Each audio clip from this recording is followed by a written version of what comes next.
What's up everyone, and welcome back. I truly hope you are enjoying Megaman as much as I am. Today we're going to take a look at a game that first came out in North America on the Game Boy Advance, but was first in Japan as Rockman and Forte. That game is Megaman and Bass. Let's check it out. Megaman and Bass is a spin-off title of the classic Mega Man series developed and published by Capcom. It was originally released exclusively in Japan in April of 1998 for the Super Famicom console. Only there, it was known as Rockman and Forte. North America and PAL regions would not see this game until it was ported to the Game Boy Advance in the early 2000s. However, thanks to some interesting fan translations, we do have a copy of the game that is popping up on repro carts like crazy. Like a crazy son of a bitch. And I happen to have one. I don't know why, since I have the GBA version and could have just played that. But who cares, I played the SNES fan translation for this video. So some text may not be 100% accurate, but the gameplay and story remain the same. Oddly enough, Megaman and Bass was released on the aging 16-bit console after Mega Man 8 saw a release on the PlayStation in Japan. Luckily, Megaman and Bass doesn't suffer from the same terrible voice acting Mega Man 8 did. Graphically, Mega Man and Bass is very detailed for a 16-bit title. There are a few areas that could use a little cleaning up, but I give it a little bit considering the time period this was actually created. Which, for 1998, this looks pretty damn good. Some levels even show off different layers of background, with things like scrolling clouds. I mean, seriously, how beautiful is this? Okay, so it's not the best, but hey, at least they tried, right? They even messed around with some in-your-face foreground graphics on a couple of levels to really try to mess with you. Overall though, if you've watched our Mega Man 7 video, which in case you hadn't noticed has now popped up in the top right corner of this video, you know our stance on the 16-bit graphics of Mega Man. This series really benefited from the step up from 8-bit. The sprites are much bigger and much more detailed, allowing the range of robotic enemies to grow tremendously through each stage. Classic enemies also received an overhaul that seems to bring more life to them. The fluidity of animations on everything is also very well done. From Mega Man's slide to Bass's dash, nothing looks broken or janky. Colors are bright and vibrant where they should be and dark and foreboding where it fits. Some areas can get a little muddy when they try too hard to be dark and edgy, but other than those few times, the colors here are top notch. Gameplay in Mega Man and Bass changes the formula around on you quite a bit, especially if you were coming straight from Mega Man 7 and skipped over Mega Man 8. You Nintendo fanboy, you. Straight off the bat, you can probably guess that Capcom has added a new playable character. He's not new to the series, but Bass is finally available as a playable character. Introduced in Mega Man 7, this is the first time you were able to play as the wily robot ripoff and his better-than-Rush dog, Treble. Thankfully, Bass plays completely different than Mega Man. He can't slide like Rock, but he has a quick dash that is almost just as good, unless you want to get into those little spaces or slide under an enemy attack. One area where he stands out versus Mega Man is in the jumping department. Bass is equipped with an awesome double jump that, when paired with the quick dash, can make for a pretty easy way to clear some tricky level sections. However, unlike Mega Man, he can't charge his buster shots. But you know what? That is okay, because he can shoot in 7 different directions, which is pretty badass. If you've played one Mega Man game, you know how Mega Man handles. He can jump, he can slide, and he can charge his buster shot. None of that really changes in this game. However, something that does change is Rush and Beat. It seems like Rush has forgotten how to do anything other than dig crap up for you. The only available Rush power-up here is Rush Search, which, honestly, kind of sucks. Bass gets to fuse with Treble to create what is basically Jet Mega Man, but once his energy bar is gone, that is it. The boost also limits your shot to 3 small blasts that create a scatter shot. However, playing with Bass also costs you the ability to summon Beat and Eddie. Beat, Mega Man's robot bird friend, will drop a shield for you to protect you from damage. However, if you happen to miss it, sorry, you'll have to try it again. While Eddie can be useful at times, I found that he never quite gives you exactly what you need when you need it. Of course, none of these things are possible unless you unlock them by collecting bolts and buy them at Otto's shop. Some power-ups are similar between Megaman and Bass, but some are unique to the character. Things like allowing health items to refill more than normal and raising your power when your life is low. You can also increase Bass's dash speed and the speed at which he climbs ladders, which is strange that would be a thing, but it is. The most useful power-up I found for Mega Man was allowing him to recover health while just standing there. There are many times I found myself doing just that, right before a Robot Master fight. With Bass, I found two fairly useful power-ups. One is the ability to increase the power of his Buster. Since he lacks the ability to charge his shots, this comes in quite handy. The other is the ability to have his Buster shoot through objects, similar to Mega Man's Buster shots. Typically, Bass's shots stop when they hit a wall or a platform. There are plenty of ways to get bolts, and everyone may have their own method. But this was my method for farming bolts. It's not the fastest or the most convenient, but it works. Comment below with a better way. I know they're out there. Megaman and Bass also includes the CD database, which seems inserted into the game for the collector that needs to find everything and a way to lengthen the game. 100 CDs are hidden throughout the game, and each contain information on characters from the original series. Megaman and Bass is well known by fans for having a very high spike in difficulty. With the lack of rush functions for Mega Man and the continued absence of the energy tanks for unknown reasons, thanks a lot Mega Man 8,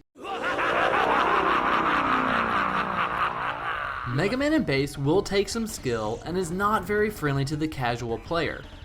And gone are your precious passwords, in lieu of battery saves after each level. Better hope your battery doesn't crap out on you, because, you know, batteries last forever. Alright people, it's that time again. I've got some spoilers coming up in the next few minutes, and if you want to skip out on them, go on and give this little area a click. Mega Man and Bass is set about a year after the events of Mega Man 8, and obviously before Mega Man 9. It is somewhat considered a Mega Man 8.5 because of a chunk of text found in the ROM's data. The whereabouts of Dr. Wily are unknown, go figure, but we can be pretty certain he has a new castle and is somewhat preparing a comeback. Meanwhile, a robot named King has appeared and is hell-bent on conquering Earth. Believing that robots are superior to humans and should rule over them, he ousted Dr. Wily and stole robot data from both him and Dr. Light. Mega Man and Bass are sent to stop King's robotic rebellion when he attacks the Robot Museum, where he gathers even more robot data for his unstoppable army. Proto Man attempts to save the day by stopping King himself, only to be cut short. Get it? Cut short? Short-circuited? No? Well, okay. Proto Man is sent away to Dr. Light while Mega Man or Bass confronts King. However, King has no time for their shit and leaves them to deal with the painfully simple Green Devil.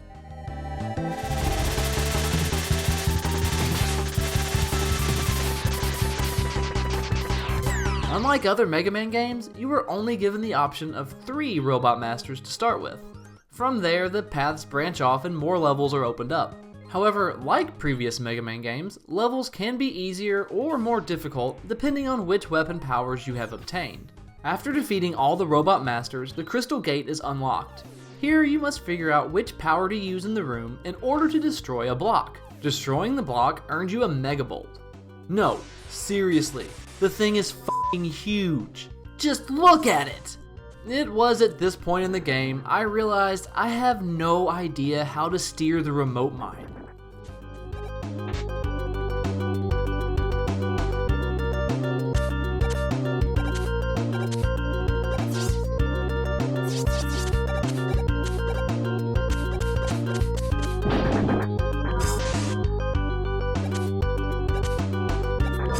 After you make it through the Crystal Gate, you get to enter King's Fortress and fight his 2 massive machines, the King Roller and the King Jet. King Roller is pretty straightforward, as long as you stay underneath, and attack only when the opportunity is there. Use a mine on the top piece that shoots the bombs, copy vision when it starts shooting lasers, and if you have enough left, mines on the back as well. King Jet is extremely annoying. Not only for the fact you have to jump on platforms while fighting, which will get destroyed occasionally, but because he will release items that flash the screen white, causing you to mistime a jump and die. having to start all over again. After all of this, you come face to face with King again. But whatever you do not attack him right now. He is invincible. Instead, just dodge his X attacks, taking as little damage as possible. Do this 3 times and get ready for a fight. Proto Man comes in to save the day with his charged up Big Bang Buster Shot, even though he knew he ran the risk of damaging himself in the process.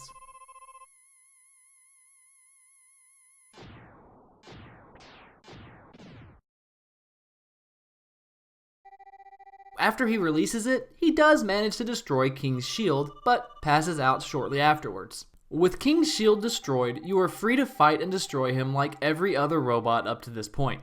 But wouldn't you know it, King's creator is none other than the evil Dr. Wily, who, after King teleports Proto Man to safety, a little dialogue about robots and humans and some other bullshit appears on screen and strengthens King for one last fight. Now you get to battle King once more after he combines with King Roller and King Jet to form Perfect King. This battle can be pretty tough, especially for Bass, since Mega Man gets a platform to stand on in order to hit King, whereas Bass must rely on his double jump. After his defeat, the castle begins to self-destruct and you are teleported out, leaving King behind to perish with the castle. Now we get to our infamous boss rush, where you will fight all of the Robot Masters once again. However, unlike before, you play through an actual level in order to reach the Masters, giving you more chances to refill your weapon energy and health, but also more chances to die. And die. And die again. After making it through all 8, you are immediately thrown into the first half of the fight with Dr. Wily. Defeat Wily and his crazy skull ship to move on to the second half of the fight against Wily and his little escape pod thing. After his defeat, depending on who you are playing as, you will see a different ending.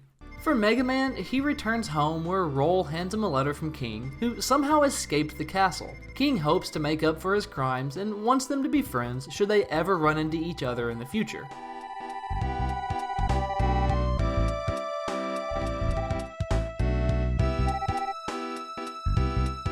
Those of us that chose to play as Bass will get a little bit more story, as Bass demands to know why Dr. Wily deceived him.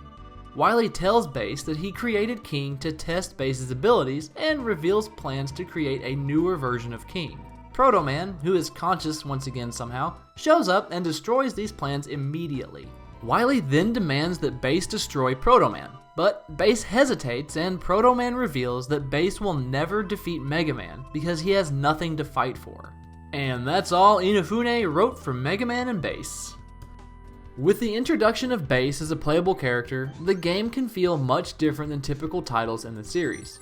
Sure, Mega Man plays like Mega Man and is very familiar to fans, but with Bass, you get an experience that is a little different than what you're used to. You have access to a double jump, Bass's dash, and you can now shoot in 7 different directions. Not to mention, Bass looks pretty badass. You've seen him in other games, and if you're like me, you've kind of wanted to play as him for a while now. No matter which you choose to play with, you'll find both easy to handle and also that both come with their own set of downfalls. Either way, if you're a Mega Man fan and up for a difficult challenge, you will enjoy this game. So I would say you should go on and play this one. But I would also say that you should play the Game Boy Advance version if you can easily get a copy. The fan translation on the SNES is cool, but you get things like this and this. I mean, it doesn't take away from the game, but there are a few things lost in translation there. Overall, Mega Man and Bass is a solid entry into the Mega Man timeline, and something that needs to be in your collection.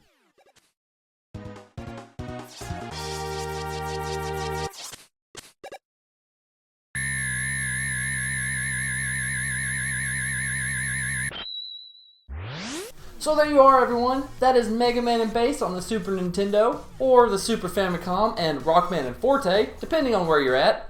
But until next time, give me a big thumbs up and subscribe to us if you want to see more from Mega March. And I will see you all next time.